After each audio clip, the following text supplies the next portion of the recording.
In the words of Dorothea Dix, my wish is to be known only through my work.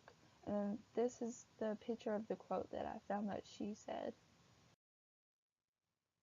Woodridge Mental Hospital in Johnson City, Tennessee is only 15 minutes away from Tusculum College. We deal with mental health issues just up the road. And then I looked online, and then this is the picture that I found of the mental hospital. When I chose to do my presentation on Dorothea Dix, I researched several sources to find out more information about what she had done. For example, I read a popular article called Biography of Dorothea Dix on nursingtheory.org. I read another popular article called Dorothea Dix by Manon S. Perry, who is a public history professor at University of Amsterdam, and it talked about how she advocated for the mentally ill. Also, I read a professional source article called Dorothea L. Dix, written by Vasantha Reddy, who has a PhD in psychology. Dorothea Dix was an instrumental advocate in working to get mental health reformed and getting mental asylums established in the U.S. and across Europe. During my speech, I am going to tell the audience about how Dorothea Dix was in the teaching field and how it led her to advocate for the mentally ill. Also, I'm going to talk about how she established mental asylums in the U.S. and across Europe.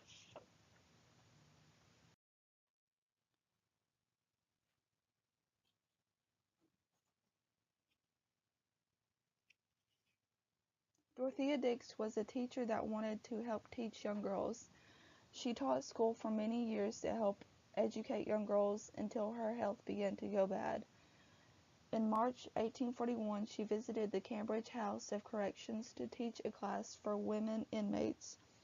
The mental health facility that she had visited earlier in the year was in the same conditions as the prison that she had visited. The mentally ill were treated like prisoners. The mentally ill and prisoners were held in the same cells. They were physically and mentally abused. The mentally ill were treated inhumanely and were neglected by their caregivers. And then this is a picture of the school that I found that she had taught at. Next, I'm going to speak about how Dorothea Dix began advocating for the mentally ill. Dorothea Dix began to advocate for better treatment and better practices for the mentally ill. After visiting many mental health facilities internationally, she went to the state legislative fighting for the improvement of care and treatment practices for the mentally ill.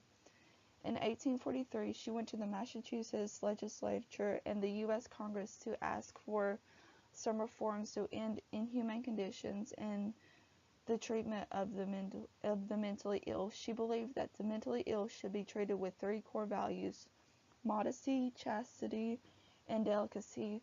By going to the state legislature and the U.S. Congress, Dorothea Dix helped to establish the first generation of mental asylums. And then this is the picture that I found of the memorial to the legislature of Massachusetts that she took. Finally, by beginning to advocate for the rights and treatment of the mentally ill, Dorothea Dix helped the world realize that the mentally ill need to be treated better. Dorothea Dix helped the U.S. and Europe reform mental health treatment and mental health facilities. She helped establish 32 mental hospitals in New Jersey, Indiana, Kentucky, Tennessee, Pennsylvania, Illinois, and many other states. She also helped 13 European countries such as England, Scotland, France, Austria, Italy, Greece, Turkey, Russia, Sweden, Denmark, Holland, Belgium, and Germany establish mental health hospitals and help reform their mental health care. From 1823 to 1880, she helped the number of mental health hospitals in the U.S. and across Europe go from 13 to 123. That is a huge jump. So Dorothea Dix did a lot of good in helping to make things better for the mentally ill. Dorothea Dix was a teacher, and this led her to advocate for the mentally ill. Before she began to advocate for the mentally ill, they were treated inhumanely and were mentally and physically abused. Now they are treated a whole lot better than they used to be. When she advocated for better treatment, this led to the establishment of many mental health hospitals in the U.S. and across Europe.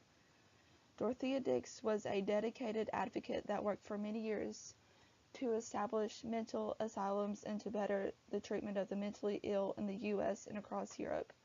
If Dorothea Dix had not been so dedicated to helping the mentally ill, there is no way of knowing if the treatment of the mentally ill would have gotten better. And these are my references that I used.